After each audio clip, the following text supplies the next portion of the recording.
দর্শক, অবশেষে লেগে গেল যুদ্ধ, আর থামানো গেল না, কোনো কথাই কাজে আসলো না আমেরিকা ইরানের। শেষ পর্যন্ত আজ যুদ্ধ লেগে গেল। ইসরায়েল থেকে সর্বপ্রথম হামলা করা হয়েছে ইরানের উপর।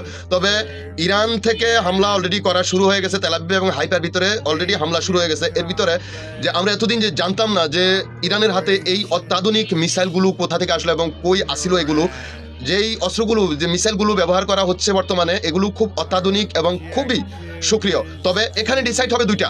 এখন হিসাব হবে যে জমিনে ইসরায়েলের ভূমিতে ইসরায়েল থাকবে কি না থাকবে। আর একটা বিষয় হলো, সেটা হলো যে আন্দোলনের পর যে ইসলামী খেলাফত যে শাসন শুরু হয়েছিল ইরানের উপর, সেটা থাকবে কিনা ডিসাইড হবে এখন দুইটা।